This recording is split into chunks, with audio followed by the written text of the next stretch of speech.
Bonjour mes chers amis, si la blague d'aujourd'hui vous a fait sourire, pourquoi ne pas vous abonner?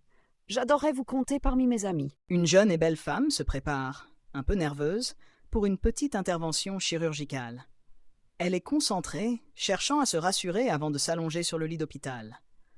Celui-ci est recouvert de draps fins, d'une blancheur éclatante, qui contraste avec l'ambiance stérile et calme de la salle. Elle prend une profonde inspiration, tentant de calmer ses pensées avant ce qui doit être une simple procédure. Une infirmière souriante et bienveillante entre alors dans la pièce et, d'un ton rassurant, la guide hors de la chambre. La jeune femme, bien que nerveuse, se laisse gentiment pousser dans le couloir, en direction de la salle d'opération. En arrivant devant la porte, l'infirmière l'arrête et l'invite à patienter un instant. La jeune femme, toujours inquiète, se tient debout là, à la porte de la salle, jetant un coup d'œil à l'intérieur. Elle remarque que tout semble parfaitement préparé. Les équipements sont soigneusement rangés, les outils brillent, et une lumière douce éclaire l'ensemble de la pièce. Pourtant, malgré ce décor impeccablement ordonné, l'angoisse de la jeune femme demeure, comme si elle sentait qu'elle allait être examinée bien plus que ce qu'elle avait imaginé. Un premier homme, vêtu d'une blouse blanche, s'approche d'elle. D'un air méthodique, il soulève lentement le drap qui recouvre son corps. Il l'observe sans aucune précipitation, scrutant chaque détail, puis, avec une délicatesse inattendue, repose le drap sur elle et s'éloigne pour se consacrer à un autre patient. La jeune femme, surprise par cette étrange inspection, commence à se demander pourquoi il a eu besoin de la regarder de la sorte. Mais elle essaie de se rassurer, pensant que c'est probablement une étape nécessaire avant l'opération.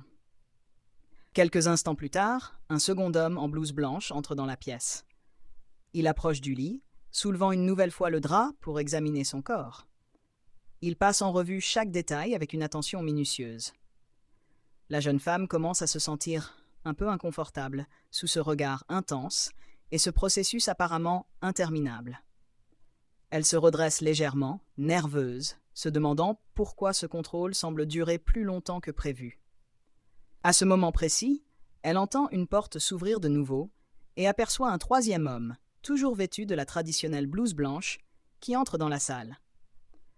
Ce dernier observe la scène, se penche en avant pour examiner son corps plus attentivement encore.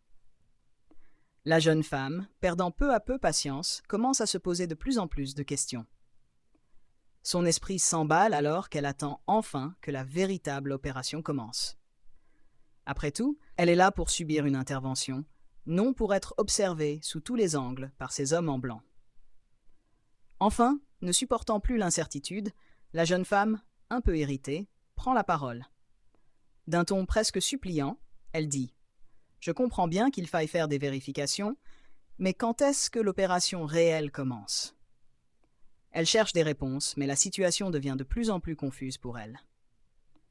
Le troisième homme, visiblement un peu déconcerté par sa question, la regarde un instant, puis répond avec une expression un peu surprise. « L'opération ? Eh bien, je crois qu'il y a eu un malentendu. Nous ne sommes pas ici pour faire une opération.